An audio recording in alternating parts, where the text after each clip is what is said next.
Hello and welcome again to Fun Stories. I hope you are all doing well, getting some enjoyment out of our wonderful summertime that we're finally having. I have a story today about wishful thinking. Do you ever wish you were someplace else besides where you were? Well, that's what's happened to Al in our story today. The name of the book is Hey, Al, and it was copyrighted in 1986 by Arthur Yorinks, and the illustrations were copyrighted in 1986 by Richard Igelski. Hey, Al, here we go. Al, a nice man, a quiet man, a janitor, lived in one room on the west side with his faithful dog, Eddie. They ate together. They worked together. They watched TV together. What could be bad? Plenty. Look at this dump, Eddie growled. We can't have a house? A little backyard to run around in for a change?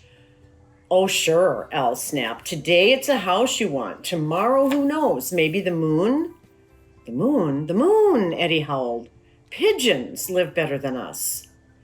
No, life wasn't easy for Al and Eddie. They were always working, always struggling. It was always something. Well, one morning while Al was shaving, a voice called to him. Hey, Al, it said. Al turned and saw a bird, a very large bird. Al, said the bird, are you working too hard, still struggling and going nowhere? Well, listen, have I got a place for you? No worries, no cares. It's terrific. Huh? Al said. He was confused. Al, you need a change. Tomorrow, come and be my guest. Eddie, too. You'll see. You'll love it. And then, with a few flaps, the bird was gone. Well, you can imagine that evening's conversation. Eddie was already packing. What? Just quit my job? Al said. There's more to life than mops and pails, Eddie insisted. But that's it, we're going. I don't want to hear another word. At dawn, they were both in the bathroom waiting. The large bird appeared, and Al and Eddie were ferried thousands of feet upward to an island in the sky. Can you see the face in this picture on top of the island in the sky? Well, unbelievable. Lush trees, rolling hills, gorgeous grass. Birds flitted to and fro. Waterfalls cascaded into shimmering pools. Wow, would you look at this view, Eddie said. Wow, said Al. Looks like Al made kind of an interesting landing. Can you find out what happened to Al in this picture? Can you see him hanging there? Birds sang and brought them food. They ate, they drank, they swam, they sunbathed. They had never had it so good. So, Al, is this so terrible? The large bird asked. What a life, Al cooed. A guy could live like this forever. The days passed blissfully.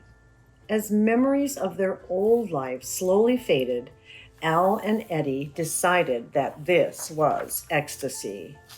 But what is happening here? But ripe fruit soon spoils. One morning, Al woke up and shrieked, Eddie, look at us! We're turning into birds! Indeed, their eyes were a little beady, their noses a bit beak-like. We've got to get out of here, he croaked. Wings sprouted and tail feathers plumed. Take us back, Eddie quacked. I don't want to be a bird. I'd rather mop floors, he honked as they both flapped furiously and rose into the air. Can you imagine turning into a bird? Wow. Eddie, be careful, follow me, Al squawked, but Eddie, in a frenzy, was flying in circles, higher and higher. Exhausted, straining to stay aloft, he plunged into the open sea and was gone. Al barely made it home in one piece, and alone without his friend, he was heartbroken. But fortunately, Eddie was a talented swimmer, and in no time he found his way back to the west side. "Eddie!" Al cried. "Oh, Al!" Paradise lost is sometimes heaven found. So do you understand the meaning or the moral of this story? They tell us sometimes that the grass is always greener on the other side of the fence. There are times in our lives where we will look at things and say, gee, I sure wish. But we have to be careful what we wish for, right? And obviously, these two friends were able to get out of their little paradise and get back to where they loved. I hope you have a great day. I'll see you soon.